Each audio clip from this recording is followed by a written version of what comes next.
नमस्कार, आप देख रहे हैं दिव्य हिमाचल टीवी और मैं हूं आपके साथ पल्लवी शर्मा। दिन भर की बड़ी खबरों पर नजर डालेंगे इस न्यूज बुलेटिन में। शुरुआत करते हैं हेडलाइन से। पंजाब के 7 युवकों की गोविंद सागर में डूबने से दर्दनाक मौत, बाबा बालकनाथ जा रहे थे। यूनिवर्सिटी और कॉलेज के लिए जारी हुआ संशोधित यूजीसी पे स्केल, बढ़ जाएगी सैलरी। जमानत के लिए थाने बुलाए पेंशनरों में रोष, 12 को विधानसभा घेराव की चेतावनी। कॉलेज में अब 5 अगस्त तक एडमिशन ले सकेंगे छात्र, 6 को आएगी मेरिट लिस्ट। अग्निपथ योजना के खिलाफ कांग्रेस की चेतावनी, 5 अगस्त को राजभवन का घेराव। सरकार की चुस्ती का नतीजा, हिमाचल में 44% रहा जीएसटी का उछाल। चुनाव आयोग का विशेष अभियान, आधार कार्ड से लिंक होगा वोटर कार्ड। सिरमौर से शुरू होगी कांग्रेस की रोजगार संघर्ष यात्रा, विक्रमादित्य सिंह करेंगे आगाज। और अब समाचार विस्तार से। ऊना जिला के बंगाड़ा उपमंडल के तहत कोलका गांव में बाबा गरीबदास मंदिर के पास गोविंद सागर झील में नहाने उतरे मोहाली जिला के बनूड़ के 7 युवकों की दर्दनाक हादसे में डूबने से मौत हो गई है। ऊना जिला के बंगाणा उपमंडल के तहत कोलका गांव में बाबा गरीबदास मंदिर के पास गोविंद सागर झील में नहाने उतरे मोहाली जिला के बनूड़ के 7 युवकों की दर्दनाक हादसे में डूबने से मौत हो गई है। करीब 2 घंटे बाद मृतकों के शवों को बीबीएमबी के गोताखोरों की मदद से निकाला गया। सभी शवों को पोस्टमार्टम के लिए ऊना के क्षेत्रीय अस्पताल भेज दिया गया है। वहीं देर सायं मृतकों के परिजन भी ऊना पहुंच गए हैं। जानकारी के अनुसार सोमवार दोपहर करीब 3:30 बजे बनूड़ के 7 युवक नहाने के लिए झील में उतरे। इसी बीच एक युवक गहरे पानी में डूबने लगा, जिसे बचाने की कोशिश में अन्य युवक भी गहरे पानी में समा गए। स्थानीय लोगों ने युवकों को बचाने का प्रयास किया, लेकिन सफलता नहीं मिली। मामले की जानकारी मिलते ही प्रशासन व पुलिस की टीमें मौके पर पहुंची। प्रशासन ने बीबीएमबी के गोताखोरों को मदद के लिए बुलाया। गोताखोरों ने करीब 2 घंटे बाद से 60 फुट गहराई से 7 शवों को निकालने में सफलता प्राप्त की। जानकारी के अनुसार गांव बनूड़ जिला मोहाली के 11 युवकों का समूह बाइक्स पर सवार होकर पंजाब से बाबा बालकनाथ मंदिर जा रहे थे। पीर निगाह में माथा टेकने के बाद युवक बाबा गरीबदास मंदिर पहुंचे। यहां पर 7 युवक गोविंद सागर झील में नहाने लग पड़े और पानी गहरा होने के कारण डूब गए। मृतकों की पहचान रमन पुत्र लालचंद, पवन पुत्र सुरजीत राम, अरुण पुत्र रमेश कुमार, लव पुत्र लालचंद, लखवीर पुत्र रमेश कुमार, विशाल पुत्र राजू, शिवा पुत्र अवतार सिंह, निवासी बनूड़ जिला मोहाली पंजाब के रूप में हुई है।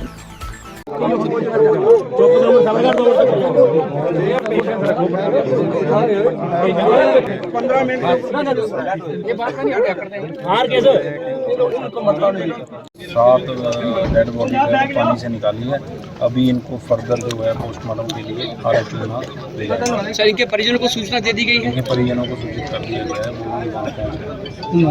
वो सर एक्चुअली बात मानते नहीं। इतने बड़े बड़े बोर्ड लिख रखे हैं, ये तो पढ़ना सब पढ़ते हैं, हिंदी पंजाबी इंग्लिश में लिख रखा है। क्या माती कितनी गहराई होगी जो युवक निकाले? ये सर अभी देखते चलो, हर एक स्टेप मतलब 15-20 फुट का था। जो लास्ट वाला था बहुत आगे था, क्योंकि इनको ज़्यादा पता होगा। जो बाहर थे, अंदर तो पता नहीं चलता हम कहाँ जाएंगे। मेरे ख्याल से कितना होना है जी, 60-70 होएगा, 40-50-60 से ऊपर है। एचपीयू सहित प्रदेश के कॉलेजों और मंडी यूनिवर्सिटी के शिक्षकों और पेंशनर्स को यूजीसी संशोधित वेतनमान का लाभ जारी कर दिया गया है। प्रदेश सरकार की तरफ से इस बारे में अधिसूचना जारी कर दी गई है। देखिए ये खास खबर। एचपीयू सहित प्रदेश के कॉलेजों और मंडी यूनिवर्सिटी के शिक्षकों और पेंशनर्स को यूजीसी संशोधित वेतनमान का लाभ जारी कर दिया गया है। प्रदेश सरकार की तरफ से इस बारे में अधिसूचना जारी कर दी गई है। इसमें करीब 7,000 शिक्षकों और कर्मचारियों को अब नए पे स्केल का लाभ मिलेगा। संशोधित वेतनमान का लाभ जारी होने से शिक्षकों के हर वर्ग के वेतन में 30 से 35 हजार मासिक बढ़ोतरी होगी। बीते सप्ताह आयोजित राज्य मंत्रिमंडल की बैठक में संशोधित वेतनमान देने का निर्णय लिया गया था। विश्वविद्यालयों एवं महाविद्यालयों के शैक्षणिक के अलावा कार्मिक और अकादमिक स्टाफ को भी विश्वविद्यालय अनुदान आयोग की संशोधित वेतनमान का लाभ मिलेगा। संशोधित वेतनमान का लाभ 1 जनवरी 2022 से मिलेगा। 1/1/2016 से 31/12/2021 तक संशोधित वेतनमान का एरियर अभी नहीं मिलेगा। इसके आदेश सरकार अलग से जारी करेगी। शिमला के टॉलैंड में 8 जून को वित्तीय लाभों को लेकर आंदोलन पर उतरे हिमाचल पथ परिवहन निगम पेंशनर्स कल्याण संगठन के बुजुर्ग पेंशनरों व पदाधिकारियों को सोमवार को छोटा शिमला थाना जमानत के कागज भरने के लिए बुलाया गया। इसी को लेकर अब पेंशनरों में रोष बढ़ गया है। शिमला के टॉलैंड में 8 जून को वित्तीय लाभों को लेकर आंदोलन पर उतरे हिमाचल पथ परिवहन निगम पेंशनर्स कल्याण संगठन के बुजुर्ग पेंशनरों व पदाधिकारियों को सोमवार को छोटा शिमला थाना जमानत के कागज भरने के लिए बुलाया गया। इन पदाधिकारियों पर 8 जून को टॉलैंड के समीप चक्का जाम करने और आंदोलन करने के लिए एफआईआर की गई थी। बुजुर्ग पेंशनरों पर एफआईआर करने और जमानत के लिए शिमला बुलाने पर कड़ा रोष है। सरकार की इस कार्रवाई पर पेंशनरों ने सरकार के प्रति नाराजगी जाहिर की है और फिर से आंदोलन की चेतावनी दी है। संगठन के प्रधान सत्य प्रकाश शर्मा ने कहा कि सरकार पेंशनरों की मांगों को लेकर आंदोलन कर रहे पेंशनरों पर एफआईआर दर्ज कर रही है और प्रदेश के विभिन्न जिलों से अब जमानत के लिए बुलाया। यह तर्कसंगत नहीं है। ऐसे में रोष व्यापी पेंशनरों ने फैसला लिया है कि 8 अगस्त से जिला व तहसील स्तर पर प्रदर्शन करेंगे और जिलाधीश व एसडीएम के माध्यम से मुख्यमंत्री को ज्ञापन सौंपेंगे। इसके अतिरिक्त संगठन व प्रदेश भर के पेंशनर्स एकत्रित होकर 12 अगस्त को विधानसभा का घेराव करेंगे और रोष रैली निकालेंगे। प्रदेश के कॉलेजों में इस बार सत्र देरी से शुरू होगा क्योंकि अब कॉलेजों में 5 अगस्त तक एडमिशन की तिथि बढ़ा दी गई है। ऐसे में प्रवेश से छूट गए छात्रों को भी राहत मिलेगी। प्रदेश के कॉलेजों में इस बार सत्र देरी से शुरू होगा। कारण ये कि अब कॉलेजों में 5 अगस्त तक एडमिशन की तिथि बढ़ा दी गई है। ऐसे में बीए प्रथम सत्र की कक्षाएं देरी से शुरू होंगी। 5 अगस्त के बाद ही कॉलेजों में मेरिट लिस्ट लगेगी और छात्रों को मेरिट लिस्ट चेक करने के लिए 3 दिन लगेंगे। इसके साथ ही सोमवार को बीए सेकेंड ईयर और बीए फाइनल ईयर की कक्षाएं शुरू हुई। हालांकि पहले दिन कम संख्या में छात्र पहुंचे और कोविड नियमों में ही कक्षाएं शुरू हुई। कॉलेजों में 6 अगस्त को पहली मेरिट सूची जारी की जाएगी। कक्षा 12वीं का रिजल्ट देरी से घोषित होने की वजह से एडमिशन की तिथि बढ़ाई गई है। स्टूडेंट्स की मांग पर आवेदन करने का समय बढ़ा दिया गया है। पहले 20 जुलाई अंतिम डेट तय थी, जबकि सीबीएसई के नतीजे देरी से आने पर डेट को 31 जुलाई तक बढ़ाने का निर्णय लिया गया था। रविवार रात को आवेदन की समय सीमा समाप्त हुई थी। अब विश्वविद्यालय से संबंधित कॉलेजों में आवेदन फॉर्म जमा करवाने के लिए 5 अगस्त तक पोर्टल खुले रहेंगे। 6 अगस्त को कॉलेज में प्रथम वर्ष की पहली प्रवेश मेरिट जारी होगी। टीएमटी प्लस वाटर टैंक की दीवारें मोटी परत की होने के कारण मजबूत होती हैं, जिसकी वजह से एक्सट्रीम सर्दी या गर्मी में भी वाटर टैंक को कोई नुकसान नहीं पहुंचता। कांग्रेस ने केंद्र सरकार के फैसलों पर नाराजगी जाहिर करते हुए राजभवन को घेरने की चेतावनी दे दी है। अग्निपथ योजना समेत बढ़ती महंगाई और बेरोजगारी के खिलाफ कांग्रेस यह विरोध प्रदर्शन करने वाली है। कांग्रेस ने केंद्र सरकार के फैसलों पर नाराजगी जाहिर करते हुए राजभवन को घेरने की चेतावनी दी है। अग्निपथ योजना समेत बढ़ती महंगाई और बेरोजगारी के खिलाफ कांग्रेस यह विरोध प्रदर्शन करने वाली है। 5 अगस्त को कांग्रेस प्रदेश व्यापी प्रदर्शन करेगी। इसमें शिमला संसदीय क्षेत्र के सभी पार्टी नेताओं, पदाधिकारियों, अग्रणी संगठनों और विभागों के सभी पदाधिकारियों को शिमला में राजभवन के बाहर राज्य स्तरीय धरना प्रदर्शन में शामिल होने के लिए कहा गया है। राजभवन के बाहर सुबह 11 बजे यह प्रदर्शन होगा। कांग्रेस महासचिव संगठन रजनीश किमटा ने कहा कि राज्य और केंद्र सरकार की योजनाओं से लोगों को हो रहे नुकसान पर जागरूकता फैलाने की जरूरत है। उन्होंने कहा कि अग्निपथ योजना की वजह से युवाओं को बड़ा नुकसान उठाना पड़ा है। इन सभी मुद्दों पर कांग्रेस आगामी दिनों में यह प्रदर्शन करेगी और इसमें सबसे बड़ा आयोजन राजभवन के बाहर होगा।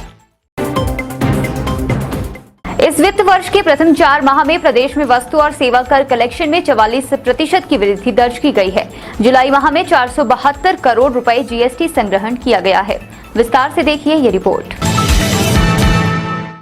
इस वित्त वर्ष के प्रथम 4 माह में प्रदेश में वस्तु और सेवा कर कलेक्शन में 44% की वृद्धि दर्ज की गई है। जुलाई माह में 472 करोड़ रुपए जीएसटी संग्रहण किया गया है। यह पिछले वित्त वर्ष की समान अवधि के 1285 करोड़ रुपए के संग्रहण की तुलना में 1857 करोड़ रुपए रहा है।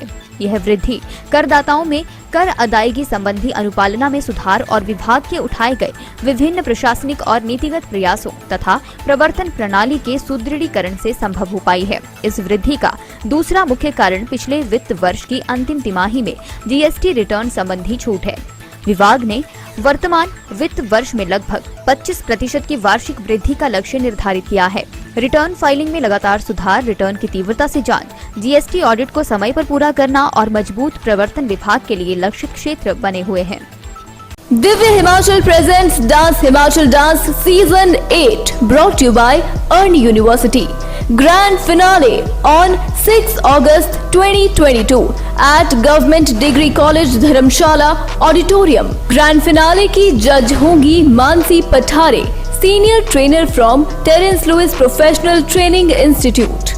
पाए मेगा प्राइज TVS जुपिटर, साथ ही special educational scholarship from Arni university. Solo winner को मिलेगी Terence Lewis professional training institute में स्कॉलरशिप। मास्टर क्लास वर्कशॉप, उभरते हुए डांसर्स के लिए एक सुनहरा मौका। Terence Lewis professional training institute के सीनियर ट्रेनर मानसी पठारी के साथ भाग ले मास्टर क्लास में और जीते नगद इनाम। अधिक जानकारी के लिए पढ़ते रहें दिव्य हिमाचल समाचार पत्र या लाइक करें डांस हिमाचल डांस का फेसबुक पेज।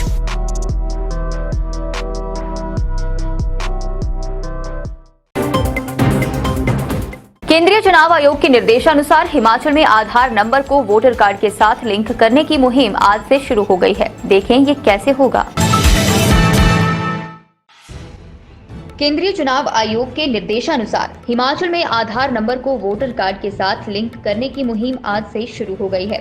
सभी जिलों में अगले 243 दिन तक आधार नंबर को हर मतदाता के वोटर कार्ड से लिंक किया जाएगा। यह मुहिम स्वैच्छिक होगी।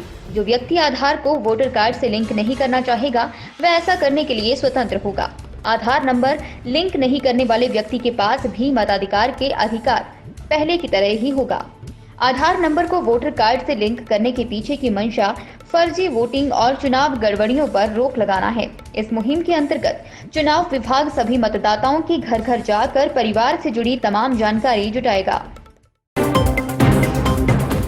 कांग्रेस की युवा रोजगार संघर्ष यात्रा की शुरुआत 5 अगस्त से होगी। यात्रा से ठीक पहले 4 अगस्त को युवा कांग्रेस कार्यकर्ता शिमला से शिलाई के लिए रवाना होंगे। शिमला और मंडी संसदीय क्षेत्र के युवा रोजगार संघर्ष यात्रा के समन्वयक विधायक विक्रमादित्य सिंह इसका आगाज करेंगे। कांग्रेस की युवा रोजगार संघर्ष यात्रा की शुरुआत 5 अगस्त से होगी। यात्रा से ठीक पहले 4 अगस्त को युवा कांग्रेस कार्यकर्ता शिमला से शिलाई के लिए रवाना होंगे।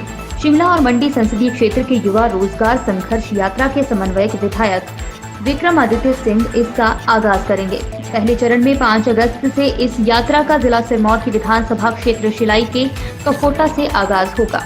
कांग्रेस सचिव वेद प्रकाश शर्मा ने यह जानकारी दी है। बताया गया कि विक्रमादित्य सिंह युवा रोजगार संघर्ष यात्रा के लिए 4 अगस्त को शिमला से शिलाई के लिए रवाना होंगे। उन्होंने बताया कि विक्रमादित्य सिंह 5 अगस्त को सुबह 10:30 बजे शिलाई से कपोटा और दोपहर बाद 3 बजे पांवटा साहिब में युवा रोजगार संघर्ष यात्रा का नेतृत्व करेंगे।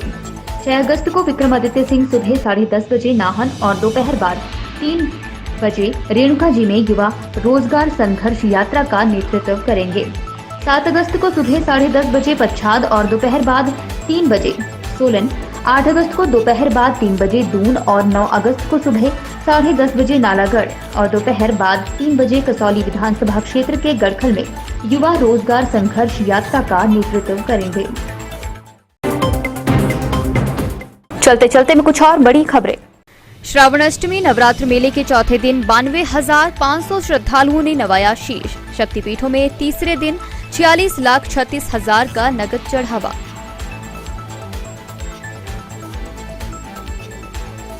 लाहौल स्पीति के छतड़ू में फंसे 105 सैलानी 13 घंटे बाद रेस्क्यू। पुलिस प्रशासन बीआरओ ने कड़ी मशक्कत के बाद सुरक्षित निकाले। प्लास्टिक कचरे का खुद निष्पादन करेंगे उद्योग। केंद्र सरकार ने शहरी विकास विभाग की भागीदारी की खत्म। राज्य विद्युत परिषद एम्प्लॉइज यूनियन ने फिर खोला मोर्चा। मांगे मनवाने को 5 अगस्त को शिमला में होगा प्रदर्शन। आज के न्यूज बुलेटिन में बस इतना ही। रात 9 बजे देखना ना भूलें शिमला से हमारा विशेष लाइव प्रसारण।